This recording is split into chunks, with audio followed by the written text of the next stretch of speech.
The International Criminal Court's chief prosecutor is seeking arrest warrants for Hamas and Israeli leaders, including Israel's Prime Minister Benjamin Netanyahu. The prosecutor is accusing the leaders of war crimes and crimes against humanity. Now, both Israel and Hamas have separately denounced the charges, with Netanyahu calling it a moral outrage of historic proportions. President Biden also issued a strong rebuke of the ICC. Let me be clear. We reject the ICC's application for arrest warrants against Israeli leaders. Contrary to allegations against Israel made by the International Court of Justice, what's happening is not genocide. We reject that.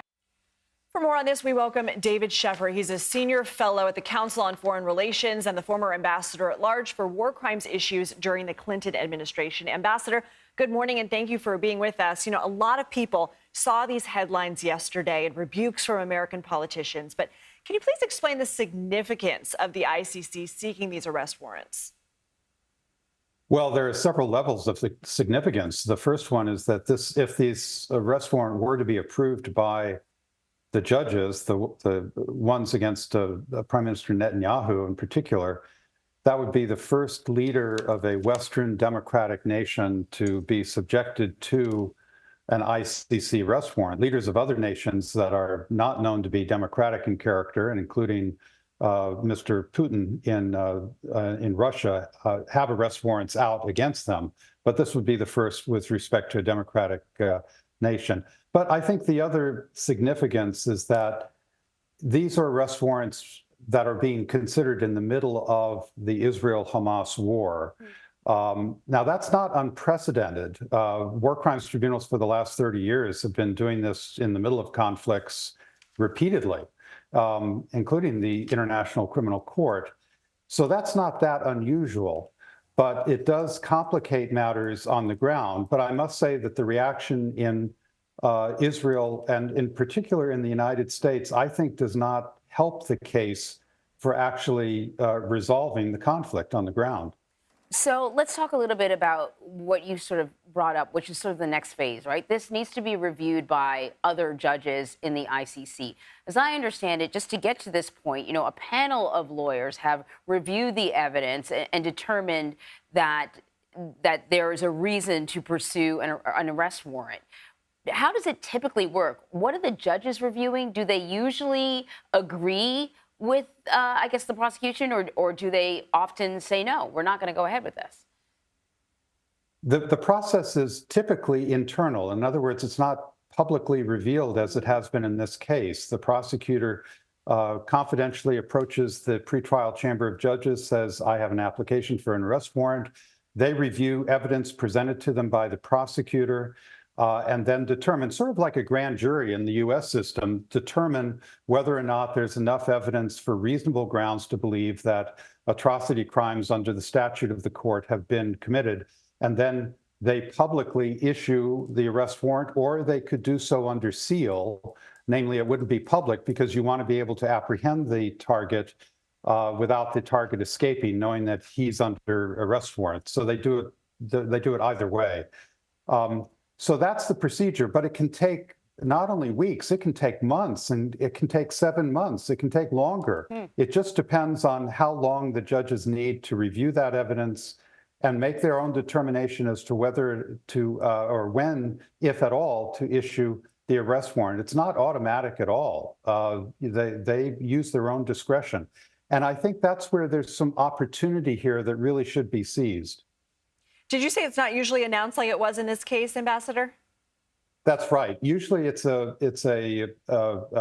secret process within the court.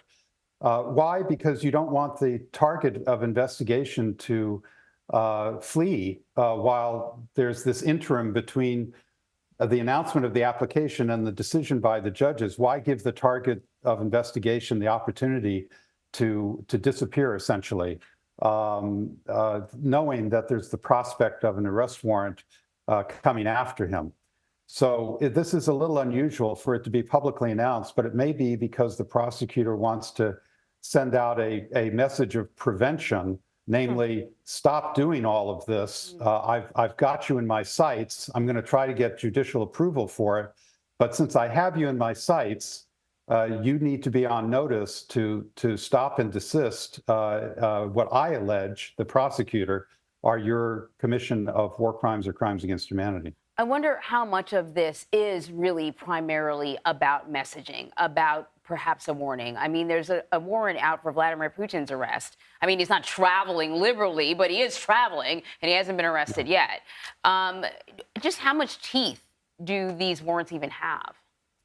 Well, they don't necessarily have teeth in terms of obtaining custody, although custody could always be a prospect 10, 15, 20 years from now. And that's not unusual in the International War Crime Tribunal business. But it does send a very strong message of sort of tarnishing the individual with the arrest warrant, that they're an indicted war criminal, essentially, is the way one would determine it. They're indicted as a war criminal. And so that can diminish their political power, certainly their posture on the international stage. I mean, Mr. Putin has not been able to travel other than to China and to Belarus and to, well, I suppose those two countries, right, and then commune with North Korea. Why? Because he's under an arrest warrant. So it does restrict the capability of these individuals to actually exercise their political power. And sometimes, such as with Mr. Milosevic in Serbia, they actually start to rot away internally, their integrity, and they lose power internally. Ambassador, one last question. If part of this is about messaging, I have your eye on you, how effective are they at limiting the behavior that ICC is suggesting is so bad? I mean, I go back to Vladimir Putin. The war continues in Ukraine, and whether or not there are war crimes that persist, I guess I'll find out sort of later. But it doesn't seem like it's stopping him. Do they often? Well, well, sometimes I think it's very careful not to put the entire onus of prevention on the court. The court is a criminal court. It tries crimes that have occurred. It's not designed to be the political engine to actually bring wars to an end. But I do think that in this case, you hear a lot from Israel right now that this actually might be bolstering Prime Minister Netanyahu's stature, that it'll require more resistance in Israel to a peaceful means of resolving the dispute, et cetera. I would say wait a little bit. Justice takes time. It has a long arc. And often it tends to start to turn public opinion towards, wait a minute.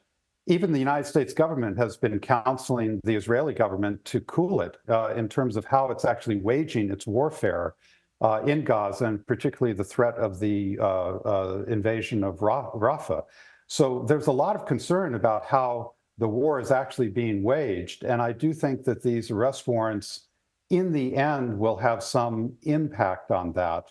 But at the end of the day, the court is there to strengthen the rule of law. And while Israel is engaged in a legitimate right of self-defense, the issue is, how is it conducting that self-defense? And frankly, the arrest warrants against the Hamas leaders are very productive in terms of nailing them to the wall for the actions that were taken on October 7th as war crimes and crimes against humanity in Israel. Fascinating. Ambassador David Scheffer, thank you so much.